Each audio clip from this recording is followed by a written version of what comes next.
14살에 네. 군부대 체육인으로 소속이 돼서 네. 갔어요. 네. 지금 생각하면 말이 안 되죠. 안 되죠. 근데 그때는 자부심이 있었고 꿈도 있었고 그 꿈이라는 게 메달을 따서 김씨일가에게 기쁨을 주겠다라는 게 꿈이었고 보통 우리가 대한민국에서는 그 경기 대회 나가서 1등하고 이러면은 인터뷰할 때 보면은 뭐 나를 이렇게 만들어준 스승님들 네. 또 그리고 우리 가족들 이렇게 인사를 하잖아요. 그렇죠. 북한에서는 뭐예요? 우리 장군님을 위해서 타겠습니다. 뭐 이러면서. 네.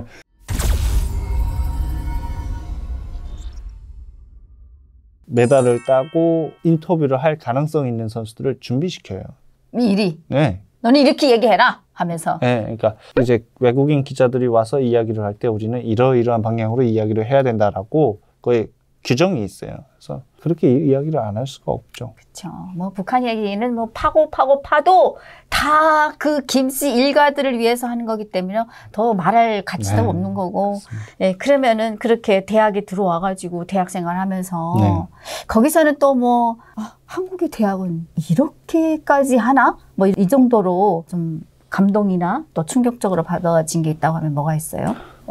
제일 충격이었던 거는 교수님과의 관계. 그러니까 거의 뭐 물론 존경하고 이렇게 하는데 애들이 막 교수님 이야기를 안 듣는 거예요. 막 제일 뒤에 앉고 그 강의실 들어가면 대부분 다 뒤쪽에 앉아 있어요. 그렇구나. 네, 그리고 교수님과의 대화도 자연스럽고. 그렇지. 그리고 막 모자 쓰고 있고. 그 막 이어폰 몰래 끼고 막 딴짓하고 있고. 교수님이 그거 뻔히 아시는데 터치 안 하고. 이런 게 너무 자유로운 거예요. 뭐 음식 같은 거 갖고 들어와서 뒤에서 먹기도 하고. 음료 들고 들어오는 건 기본이고. 학생의 입장에서 기본이 된 건가 뭐 이런 생각도 했었죠, 처음에. 근데 하도 자유롭다 보니까. 그리고 2, 3년 다니면서 알게 돼서 저도 그렇지. 딱 커피 하나 들고 들어가서. 나도 언젠가부터는 여기에 이제 물 젖어 있는 거지. 이런 생활에. 또 충격이었던 게 대학 딱 입학하자마자 바로 군대 가는 거예요. 그러니까 1년 다니고 동기가. 제가 그 전까지는 한국의 군인들 2년 안 되는 시간 군복무 하는 거에 대해서 야, 난 6년 했고 막 북한은 10년 하는데 2년 정도 못해? 막 이런 생각을 했었죠. 초반에는 그런 생각했는데 이렇게 살고 적응하고 솔직히 정착하는데 뭐 여러 가지 에피소드 있고 막 힘들잖아요. 이렇게 살다가 대학 진학해서 막 하고 있는데 제 동기가 갑자기 군대 간대요. 그때 생각이 들더라고요. 열심히 노력해서 자기 개발해서 사회에 자리를 잡아야 될 이 귀한 시간에 2년이라는 시간을 거기 바친다는 게 금 같은 시간이에요. 네. 이게 정말 진짜 웬만한 사명감 그리고 진짜 저 나라에 대한 그 애국심이 없으면 하기 힘들고 솔직히 그 싫어서 뛰는 사람들도 있잖아요. 뭐 외국에 국적 바꾸고 이런 것처럼 이게 참 대단한 거예요. 그 친구들이 군복무 묵묵히 하고 하는 게. 그래서 초반에 생각했던 군 2년에 대한 그 생각과 대학 가서 느꼈던 그 2년이라는 시간이 의식이 바뀌었죠. 그렇죠. 할 거 없는 세상에서 무의미하게 보내는 그 10년이라는 시간은 군복무 10년이잖아요, 북한에서는. 그렇죠. 이건 뭐 10년도 뭐 괜찮다고 생각하거든요. 어차피 나가도 할 거 없어요, 사회 나가도. 그쵸. 근데 우리 대한민국에서는 너무 할 게 많고 금 같은 시간. 그 어린 나이에 그 2년은 정말 금 같은 시간이에요. 그 시간을 조국을 위해서, 나라를 위해서 물론 의무제이긴 하지만 그쵸. 내가 근데 생각해보니까 북한과 우리 대한민국과 북한이 다 의무제이긴 해요. 근데 똑같은 의무제지만 북한에서는 뒷돈 주고 빠지려고 하는 친구들이 굉장히 많은데 한국에서는 안 됩니다. 절대 안 돼요. 그랬다가는 또 언론에 그 누구 유명한 누구처럼 우리나라에 발도 못 붙이게 될 수도 있죠. 난 더 충격적인 게 그 국제대회 나가서 경기 나가서 1등을 하게 되면은 군 면제잖아요. 군 면제를 받기 위해서 악착같이 뛴다고 합니다. 나는 그게 더 충격이었어요. 근데 솔직히 운동선수로서 너무 공감되는 게 제일 현역 한창 그 기술이 발전할 그 나이에 팀을 옮겨서 뭐 군에 가서도 운동을 하겠지만 어쨌든 팀을 옮겨서 이렇게 포지션을 바꾼다는 게 손해라고 저는 생각을 하거든요. 굉장히 그래서 손해죠. 뭐 운동하는 선수들이 금메달을 따기 위해서, 군면제를 받기 위해서 노력하는 거 저도 충분히 공감하고. 맞아요. 저라도 그랬을 것 같아요. 근데 이제 북한 사람들 입장에서는 와 진짜 저게 말이 돼? 이렇게 생각을 하죠. 근데 한국에 와서 생각해 놓고 보면은 말이 되는 말이에요. 네. 북한이었다면 이해 못했어요. 그쵸. 여러 가지 네, 일들이. 맞습니다. 그러니까 우리나라에서는 그런 인재들을 위해서 충분히 또 그렇게 양보를 해주는 거잖아요. 그렇죠. 북한에서는 그런 거 없습니다. 일절 없죠. 없죠. 그럼 지금 아까 뭐 처음에 서두에 대한민국 오셔가지고 군 강의도 많이 한다 했잖아요. 네. 강의 다니시면서 제일 놀라웠던 건 뭐예요? 부대 병용들이 엄청 깨끗합니다. 부대 병용들, 병실들. 그러니까 병실은 살짝 이렇게 보여주시는 부대도 있더라고요. 이렇게 우리 병사들이 이런 데서 생활합니다라고. 병실 보면 정말 깔끔하고. 그러니까 여기 남한에서 군복무를 다녀오신 분들이 봤을 때는 뭐 다 그렇지라고 하실 수 있겠지만 북한에서 군복무를 하고 군을 봤던 저 입장에서는 그쪽하고 비교하게 되니까 너무 깔끔하고 멋있게 잘 돼 있더라고요. 그런 게 제일 놀라웠고, 군인들이 PX, 북한에도 PX 있습니까? 이런 질문 여러 가지 중에 하는데, 북한엔 군인상점이라고 사단급, 군단급마다 한두 개 있는데 그거는 군인이 못 가잖아요. 현역이 못 가고 군관이나 군인 가족들만 이용하는 군인상점이 있는데, 군인들이 자유롭게 자유시간에 막 간식도 살 수 있는 그런 상점이 있다는 거, 부대마다 그 PX가 있다는 게, 이게 너무 신기한 거예요. 편의점이 있는 거잖아요. 그렇지, 그렇죠. 편의점이 부대에 있다는 게 너무 충격이고. 그러면은 북한 군인 상점에는 주로 어떤 물건들이, 상품들이 있습니까? 상품 자체가 없어요. 없어요? 그러니까, 그냥 형식? 네. 그리고 군인 상점 같은 경우에는 군 가족들에게 공급되는 거라 그 공급제로 공급을 하잖아요. 상점들에서 된장도 공급하고 이런 거. 그런 역할을 하는 거더라고요. 된장, 간장 이런 것들. 그래서 꼭 군인 상점이라고 해서 특별히 상품이 있고 이런 건 아니었습니다. 그런 북한에서의 군인 상점을 보다가 우리 대한민국에서 PX를 보면은 진짜 한장 할만하죠. 너무 뭐 편의점, 진짜 편의점 하나가 다 들어와 있고 그리고 세금을 안 떼잖아요, 군인들한테. 그렇지, 맞아, 그러더라고요. 진짜 싸게 팔더라고요. 이렇게 군부대 안에 병사들이 누구나 또 월급도 주잖아요, 지금은. 그렇게 사 먹을 수 있다고 하면은 북한 군인들은 어떻게 생각을 할 거라고 생각이 돼요? 많은 자괴감이 들 겁니다. 저처럼 그런 거겠죠. 나도 저기서 태어났으면 저렇게 살지 않았을까 이런 거. 엄청 거기서 태어난 걸 원망하고. 원망하죠. 맞아요. 그럴 겁니다. 그러면은 또 PXG도 보고 혹시 들어가서 군인들이 그 막 무기 같은 것도 보고 이런 건 없었어요? 무기는 볼 수가 없죠. 그러니까 휴대하고 다니시는 거 보고 제가 대학생 때 남북한 출신 대학생들의 캠프라고 해서 군 체험도 가고 하면 거기서 무기를 보는데 장난 아니더라고요. 무기들이. 그래요? 너무 잘 관리가 돼 있고 북한은 그냥 AK 하나로 그냥 쭉 보청하면 통일되고 하는데 여기는 뭐 소총수 따로 있고 뭐 다 이렇게 포지션, 군대에서도 뭐 여러 가지 포지션이 있고 북한에도 포지션이 따로 있겠지만 걔네는 거의 다 AK나 이제 뭐 러시아제 무기 거의 단일화로 가고 여기는 여러 가지 각종 장비 몸에 두르는 군복부터 시작해서 군복 재질이 북한 군복은 잡고 코 하나 따가지고 쫙 하면 쫙 찢어지죠. 뭐 산에서 붉은불에 이렇게 걸리면 북한 군복 쫙쫙 찢어지고 살 다치고 하는데 여기는 걸려도 오히려 나무가 꺾어지면 가시가 부러지면 했지 군복이 그렇게 찢어지진 않더라고요. 그런 군복이라고. 재질이 엄청 좋네요. 그래서 그런 군복도 보고. 입어는 봤습니까? 한국군의 군복을? 네, 입어봤는데 어땠습니까? 품이 컸어요. 내가 북한에서 북한 그 규정복 입으면 제작을 해야 했어요. 제 몸에 안 맞아서. 크잖아요. 북한 남자 중에 제가 이렇게 덩치가 큰 친구는 처음 보거든요. 그래서 뭐 여기는 품이 다 크고. 평균 키잖아요. 우리 대한민국 남자의 평균 키예요. 네. 183입니다. 그래요? 그럼 평균 키 조금 벗어난다. 그리고 막 군복 재질도 좋은데 그것도 여보를 이렇게 준다고 하더라고요. 개인마다 사물함이 있어요. 북한은 군에 병사가 사물함 가지고 있지 않잖아요. 병사가 어디 사물함이 있어요. 그냥 군복은 머리맡에 넣고 개는 거고 개인 뭐 이런 거 소지품 그럼 어디다 둬요? 배낭. 배낭에다가 해서 머리맡에 또는 발밑에 이렇게 두고. 그럼 늘 내 소지품은 10년 동안에 머리 위에 배낭에다 그냥 놓고 배낭을 들어가면 얼마나 들어가요? 소지품이 있을 수가 없죠. 없죠. 맞아. 그렇게 하네. 소지품이 없어요. 치약, 뭐 비누, 수건 뭐 요게 다니까. 다 공동생활하고 10년 동안 같이 살다 보면 소지품을 가지고 있을 수도 없고. 그러니까 빤스도 막 서로 니 거 내 거 없이 입는다라고 서로 막 훔쳐가면서 입는다 하더라고요. 죄송합니다. 빤스라고. 팬티. 네. 네. 그러면은 이제 그 군인들이랑 같이 식사도 같이 해보고 했어요? 예, 군인 식사 식당에서 해보는데 뭐 뷔페더라고요. 맞아. 너무 잘 먹죠. 네, 너무 잘 먹고 맛있어요. 군인분들이 직접 하시는 거잖아요. 그쵸. 진짜 맛있게 하시더라고요. 한 두세 번 먹어봤는데 가는 부대마다 맛있었어요.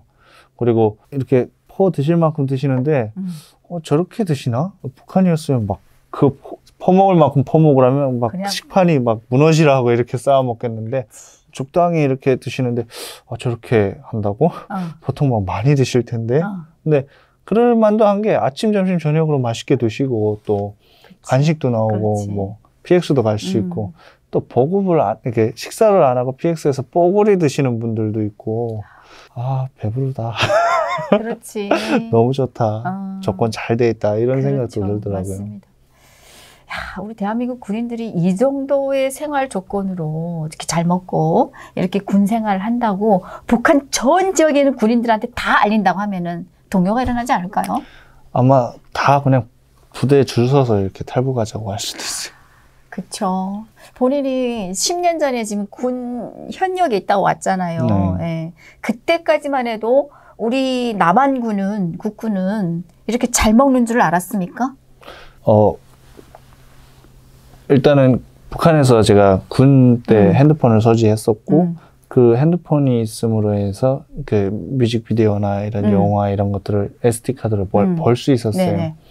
그러면 한국 사회가 잘 사는 게 보여요. 아무리 뭐 비판적으로 보면 그러니까 잘 사네. 남조선 동경해야지 이게 아니고 잘 살지만 얘는 아무리 이렇게 잘 살아도 머리통이 썩어 빠진 자본주의 괴물들이다. 뭐 이런 생각을 하고 보다 보니까 안타깝다. 그러니까 이게 세뇌 교육이 얼마나 중요합니까? 참 부끄럽게도 그런 생각을 하면서 부러워했던. 근데 어쨌든 그걸 보니까 잘 사는 건 확실히 알아요. 그래서 아무래도 우리보다는 배부르게 먹나 보다라고 생각을 했죠. 근데 이 정도로 맛있게 각양각색으로 먹는 줄은 몰랐습니다. 그럼 북한 군에 있을 때 국군이랑 만약에 싸움이 나면은 무조건 이긴다는 생각을 했습니까? 북한에 있을 땐 그 생각을 했습니다. 북한이 이긴다고? 네. 북한의 전 군인이 다 그런 생각을 갖고 있어요? 그러겠지. 뭐 그렇고 대놓고 토론은 안 하니까. 네. 그 반동적인 대화는 오가지 않으니까. 야, 근데 뭘 가지고 이긴다고 생각을 할까요? 난 그게 참 궁금해요. 지들이 밥도 제대로 못 먹으면서 이긴다는 생각을 한다는 자체가. 제대로 내세우는 건 정신이죠. 혁명 정신. 정신? 네. 정신 하나로 우리는 한국을 이길 수 있다? 왜냐하면 아무리 전력이 뛰어나고 뭐 무기가 이렇게 훌륭해도 전쟁에서 마감은 지상전입니다. 그러니까 재래식 병력이 보병이 끝나야 전쟁이 끝나는 거거든요. 그래서 뭐 북한이 뭐 재래식 병력 120만이 있다고 하잖아요. 땅굴 파고 두고 와서 숨어 있다가 일단 그 밀고 나올 때 자기는 막는다라는 거거든요. 지금 중동인가요? 그런 데서 전쟁하고 막 오래 걸리는 것처럼 현대전이 일어나도 우리 한국한테 이길 수 있다. 우리는 혁명 정신을 가진 악바리 같은 뭐 병사들이 있다. 뭐 이렇게 내부에서 그 교육도 하고 우리끼리도 그렇게 자뻑한다고 하죠. 그렇게 막 하고 있고 자뻑에 취해가지고 그러고 있는데 솔직히 황해도에서 대대장에 보면 그 북한 군 잡지가 있어요. 군 잡지를 봤는데 적들의 뭐 책동 군사연습 책동을 규탄하고 뭐 이런 게 있어요. 표지에 대한민국 특전사겠죠. 물속에서 이렇게 정글모에서 얼굴에 위장 크림 칠하고 총하고 물에서 이렇게 쓱 나오는 그 장면, 이렇게 나오는 장면. 그게 표지로 있는 거예요. 그걸 보면 누가 싸우고 싶겠어요, 북한 군인들이. 그렇지. 너무 진짜 멋있고 무섭고, 그때 그걸 딱 봤을 때도 위압감이 딱 들고. 얼굴에 탁 이리고, 네. 개구리 보고 있고 탁. 네. 그 눈빛이 장난 아니에요. 근데 그 조선인민군 잡지로 해가지고, 잡지였나 아니면 강연 자료였는데, 그 대대장 이상급들 이렇게 논하시는 그런 거였나 봐요. 대대장 방에서 그거 보는데, 와, 이거를? 한국군이 이렇게 멋있었나? 네, 적들이 이렇다고? 이런 거. 그러니까 이런 걸 북한 군인들이 보면 싸울 의지 자체가 없어지지 않을까, 이런 생각을 하고, 그 휴전선 그 포병대대에 있었잖아요. 걔네는 아무래도 이게 전현지고, 전현이라는 게 실제 전장터에 제일 근접한 부대잖아요. 걔네가 뭐 싸움 준비 이런 거 생각 안 해요. 어떻게 하면 전역할 때 뭘 더 챙겨갈지, 뭐 이런 거 하고, 뭐 솔직히 삐라를 제일 많이 접하는 친구들이다 보니까 그 대한민국에 대한 동경심이 어느 정도 있다는 게 느껴져요. 왜냐면 이렇게 밤에 그 금장에 노동력 나온 애들 중에 분대장이랑 이야기하다 보면, 저쪽에 엄청 밝지 않습니까? 저게 남조선인데, 우리 집도 저렇게 밝았으면 좋겠다고, 이런 말을 하는 친구도 있었고, 분대장이. 그런 걸 보면 참, 거기 전현지구에 나와서 삐라 접하고, 뭐 가끔 확성기도 들었던 친구들은 세뇌가 어느 정도 풀려 있더라고요. 네. 그렇죠. 그렇겠죠. 왜냐면 이미 눈앞에서 보이니까. 네. 여기는 진짜 암흑이고, 우리 한국 측은 불 밝은 게 보이잖아요. 밝은 불빛을 싫어하는 사람 어디 있습니까? 그렇죠. 네. 맨날 등장불 밑에서 앉아서 밥을 먹으면서 그렇게 살았는데, 옛날에 우리 엄마도 네 입은 네가 찾을 수 있으니 알아서 먹어라. 등잔도 필요 없다는 거예요. 반찬도 몇 가지 없으니까 밥에다 국이니까 내 입은 내가 알아서 찾으니까 그냥 컴컴 앉아서 먹어라. 눈 감고 먹는 것처럼 이렇게. 눈 감고 먹는 거야 그냥.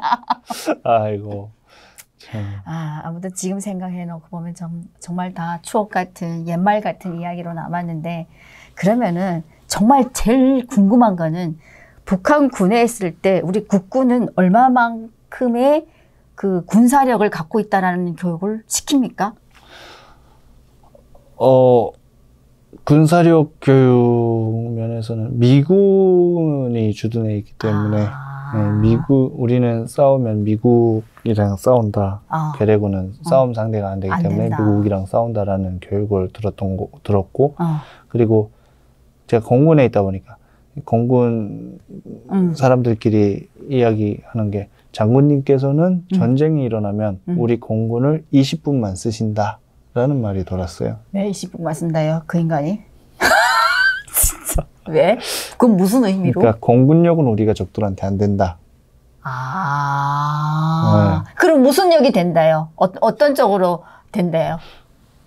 뭐 핵이죠. 핵이랑 이게 지상에 있는 보병들, 땅굴 파고 다 들어가 있잖아요. 이 사람들이 뭐 핵 다 끝나면 나와서 이렇게 한다고. 그래서 공군력, 해군력은 안 된다. 그러니까 우리 공군은 20분 쓰신다. 뭐 이런 말이 공군에서 돌고 있었어요. 그러니까 장비가 좋다는 건 어느 정도 다 알고 있죠.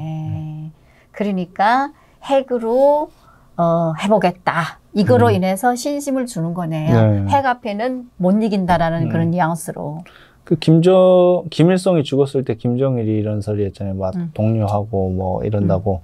조선이 없는 지구는 없다. 뭐 지구를 깨버릴 것이다. 라고 해서 선전 포스터도 막 주먹으로 내리치고 지구가 깨지는데 그 밑에 미국인 있고 일본인 있고 한국인 있고 이렇게 그게 포스터로 막 붙어 있고 그랬는데, 그러니까 또 사람들은 우리가 핵을 개발해서 이제 지구를 터뜨리면 핵을 터뜨리면 지구가 2초 멈춘대요. 지구가 2초 멈추면, 자전이 2초 멈추면 다 박살나는 거잖아요. 그래서 그런 말이 또 실제처럼 돌아요. 그러면서 우리가 전쟁에서 지면 이렇게 되기 때문에 전쟁 누가 이렇게 함부로 덤벼들지도 못하고 있다. 뭐 이런 소리도 하고. 제일 무서운 게 이 무지한 사람들이 제일 무서운 거예요. 모르니까. 그렇죠. 무식하면 씩씩하다고. 그래서 북한말로 무식하면 용감하다 이러잖아요. 모르잖아요. 너무 참 이게 북한 사람들이 그래도 지금 어느 정도 좀 바뀌어 있다라는 그런 소문도 돌고 또 그런 생각도 들기는 하는데 그거는 다 우리 대한민국에서 많은 드라마도 들어가고 또 삐라도 들어가서 전년지대부터 이제 쭉쭉쭉 이제 퍼져서 소문이 그래서 알게 되는 것도 있고 한데 하루빨리 북한 땅이 붕괴가 돼서 스스로 좀 붕괴가 돼서 우리 북한에 있는 주민들도 자유를 찾을 수 있는 그런 날이 빨리 왔으면 좋겠습니다.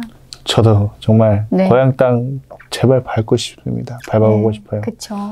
우리 설성 씨 그럼 마지막으로 꿈이 있다고 하면은 뭐가 있을까요?